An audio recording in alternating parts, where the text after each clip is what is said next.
York House is one of those really special London wedding venues that, well, it sort of has the convenience of a register office wedding with all of the charm and the grandeur of a country house wedding. So you're sort of getting the best of both worlds. It's set in stunning gardens. It's super well connected. It's just a short walk from Twickenham train station, which means it's really easy for your guests to get there. And straight away, it makes a great impact with this long driveway leading up to the entrance. Now, I should explain something here that does sometimes confuse some people. So when you book your wedding at York House, you're going to be asked to choose your ceremony room, and the first option is the loggia. Now, although the loggia is a part of York House, it was actually built later on as an extension, it's not technically under the same control, the same management. It's connected with the registrar's office. So when you book your wedding here, you'll see that drop-down box where you can choose the room for your ceremony. So the loggia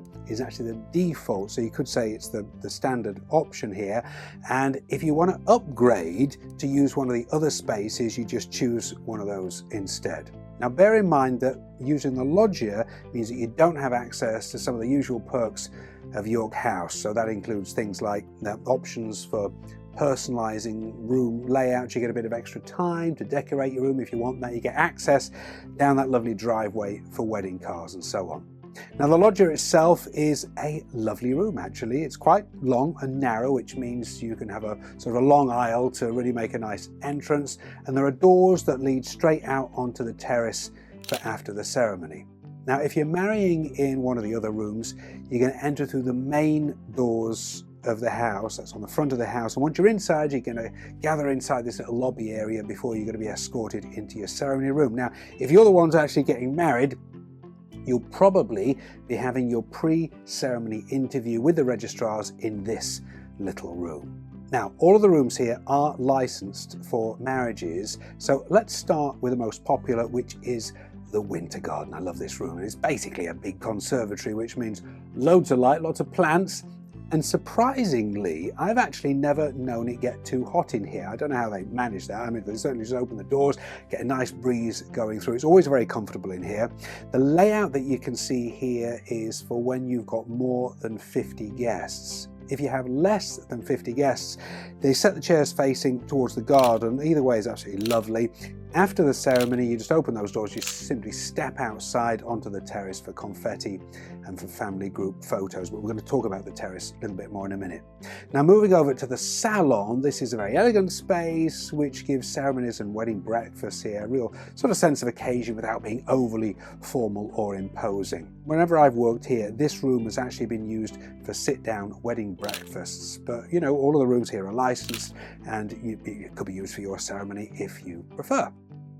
Now, moving on to the terrace room, so-called, because it's right at the back of the house, and like the winter garden, it has doors leading directly out onto that wonderful terrace. Now, in warmer months especially, that sort of indoor-outdoor flow makes the whole experience feel really relaxed and unforced. Now, in my experience, most couples use this room for their drinks reception rather than the actual ceremony, but you know, it's your day and you can do whatever you want. It's certainly licensed for ceremonies.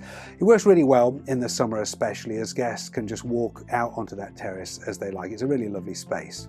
Next, I'm going to show you the Hyde room. Now, back in the day, this was used actually as a little museum space, but it can now accommodate weddings of up to 70 people, although you don't get direct access to the gardens here. And finally, we've got Clarendon Hall. Now, this is the largest space at York House with plenty of space for dining, dancing, live music, whatever you want. It can be used for a ceremony, but it's rarely used. So I think it's just really a bit too big for most couples, but it does work really well as a party space for the reception.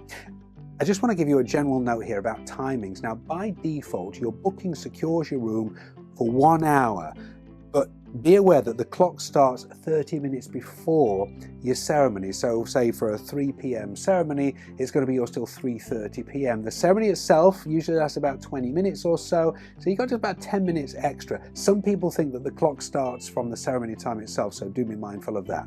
And now we're going to move outside to that long terrace that I mentioned earlier on. That runs across the whole back of the house. It's a perfect space for confetti showers or just mingling with guests, having a drink or so after the ceremony, some nice canapes. And then we have got this lovely set of steps running down into the sunken garden, and these are perfect for arranging groups for family photos. And then of course we have the famous gardens. After just a short walk across the sunken garden, you're going to cross the bridge to enter the beautiful Italian gardens. Now, these gardens are really in three sections. So right in front of you, you've got the circular pond. To the right is the fancy fountain, and to the left is the rose garden. They're all absolutely beautiful. Now, from the rose garden, you can take a short wander to find this lovely spot and a path then that leads directly to the back of the house. I love to take my couples on this route after the ceremony. It's just really pleasant. There's lots of photo opportunities. And the main thing is that it just doesn't feel rushed or stressful or forced in any way. You know, my approach as a wedding photographer, I'm all about letting my couples enjoy their day in as natural a way as possible. No forced poses. Now remember, of course, that these aren't your private gardens. It's a public space. In my experience, that's never an issue, isn't it? I've never found it sort of super busy or lots of people getting in the way. And of course, if people see a photographer with a couple that's just got married, they're always very respectful. And if we want them to move away a little bit, you know, give us some space or give us access in front of that lovely fountain, then they're always happy to do that. But, you know, you may find that there's another wedding going on at York House in a different room at the same time of yours. So, you know, there may be other couples, you know, walking around the gardens at the same time having pictures taken, and that's fine. We all work together and give everybody the space that they need. It all just works beautifully. So I hope that little tour has given you a better idea of what it's like to get married at York House and what your wedding photos might look like. If you're looking for a photographer and you're looking for beautiful photos, but you really don't like the idea of posing and being dragged around for pictures, you'll find a contact form on my website. Thank you so much for watching. And whatever you're planning for your wedding, I really do wish you a wonderful day.